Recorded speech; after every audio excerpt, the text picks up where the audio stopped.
Olá, paz e bem para o teu coração, para a tua vida e para o teu espírito. Tema de hoje, a semente de mostarda.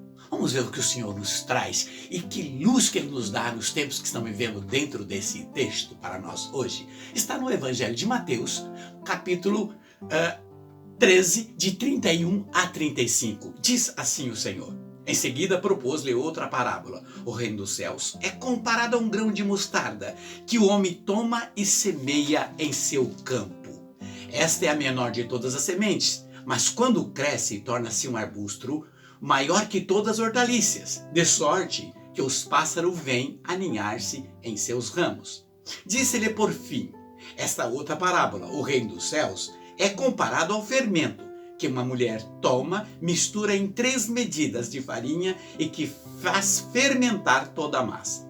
Tudo isso disse Jesus à multidão, em forma de parábola, do outro modo que não lhe falava, para que se cumprisse a profecia, abrirei a boca e ensinar em parábolas, revelarei as coisas ocultas desde a criação. Maravilha quando vemos o que o Senhor nos traz nessa palavra que transforma e que salva e que nos resgata, não é verdade? Podia até não ser a menor semente daquela época, mas era a semente que Jesus usava, não é? Era a semente que Jesus mostrava como pequena, mas dentro de uma parábola. E podia até não ser vista como pequena e apontada como muitos como pequena, mas tinha um grande potencial. Jesus queria mostrar o potencial daquela semente. E ele diz ainda na sequência que as aves se aninham, não é, nela depois que ela estava crescida, não é, tendo aí ela um poder de persuasão e de acolhimento para aqueles que a buscavam. Depois ele mostra na sua palavra as 3 partes que mistura com a massa.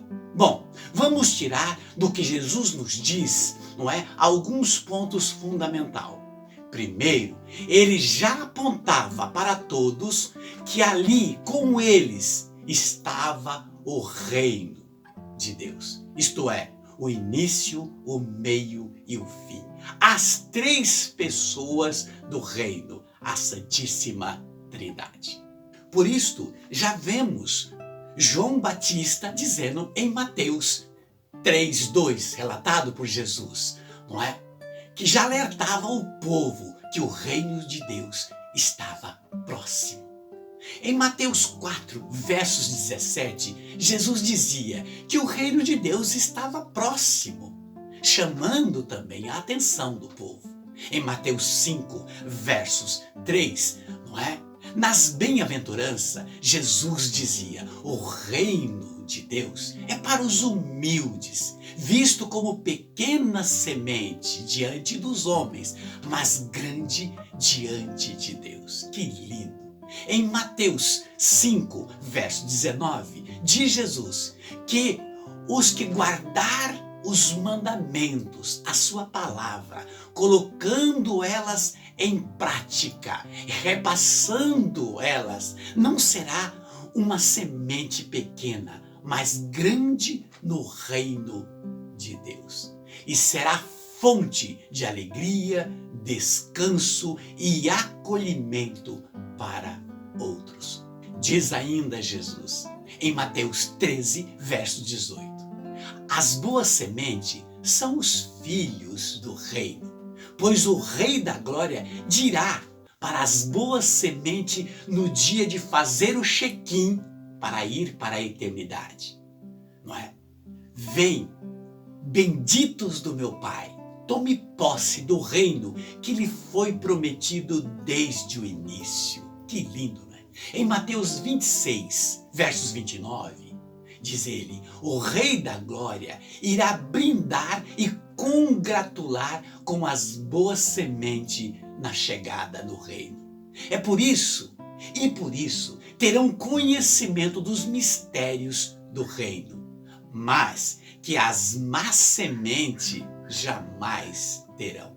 Por isto que Paulo nos traz em Romanos 14, verso 17. E ele entende que o reino de Deus, não é, além de não ser deste mundo, ele não é a comida das gulas que hoje existe, e nem as bebidas das ostentações que apresenta esse mundo.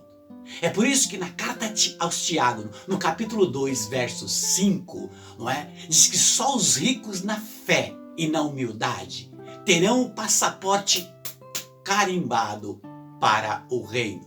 Eis aí a grande razão de Jesus dizer que a semente boa pode até ser pequena diante do mundo, dos olhares de outros, mas é nela que Deus fará dar fruto 30, 60 e 100 por um aqui ainda neste mundo. E que estes frutos contará ponto na hora de fazer o check-in para a grande viagem.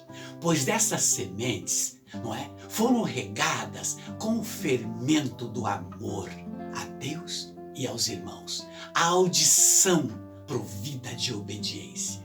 Não é? Observe bem que as 3 medidas a ser colocada na massa de farinha, isto é, não é, a palavra, aquele que se alimenta da palavra, para depois conhecer os nutrientes e vitaminas contidos nela. Isto é, a fé, coragem, força, amor. Saberá aí que as 3 medidas, não falha, pois depois que as mesmas criaram todas as coisas, elas quis contemplar criando as suas criaturas mais sublime com um amor incondicional. E vendo depois que elas, estavam se perdendo com as ferrugens e pragas deste mundo, as 3 medidas se intercalam para vir aqui consertar e para tirar as sementes do escuro, abrindo aí os seus olhos para ver o óbvio, os seus ouvidos para a verdade e um coração provido de amor para com ele e com os próximos. Daí vem o verbo, por onde tudo foi feito e se sacrifica num corpo humano dando o seu sangue. Aniquila a morte para nos dar novamente a vida. E ressuscitado, ele apresenta a 2ª medida, soprando sobre nós a sua força e poder, que é o Espírito Santo. E foi neste momento que uma das suas sementes vai aos seus pés e diz: meu Senhor e meu Deus. Isto é, as 3 medidas estavam ali. Daí, meus queridos amigos e irmãos virtuais, eu, você, nós, somos esta farinha que precisa das 3 medidas, que nos deu uma espada, o escudo de proteção, isto é, a palavra de Deus, para termos força, fé e coragem, para nos defender dos dardos que esse mundo apresenta. A não ser que você não queira fazer o check-in para a eternidade, porque eu quero, você não? Vai, busque já as 3 medidas, pois eu quero te ver lá no reino. E você dizer para mim: me lembro dos teus vídeos de otimismo e de fé. Então, não perca tempo. Sabe por quê? Porque o reino está voltando. Já já não dá para fazer mais nem o check-in. No mais, um beijo no teu coração e reflita nisso.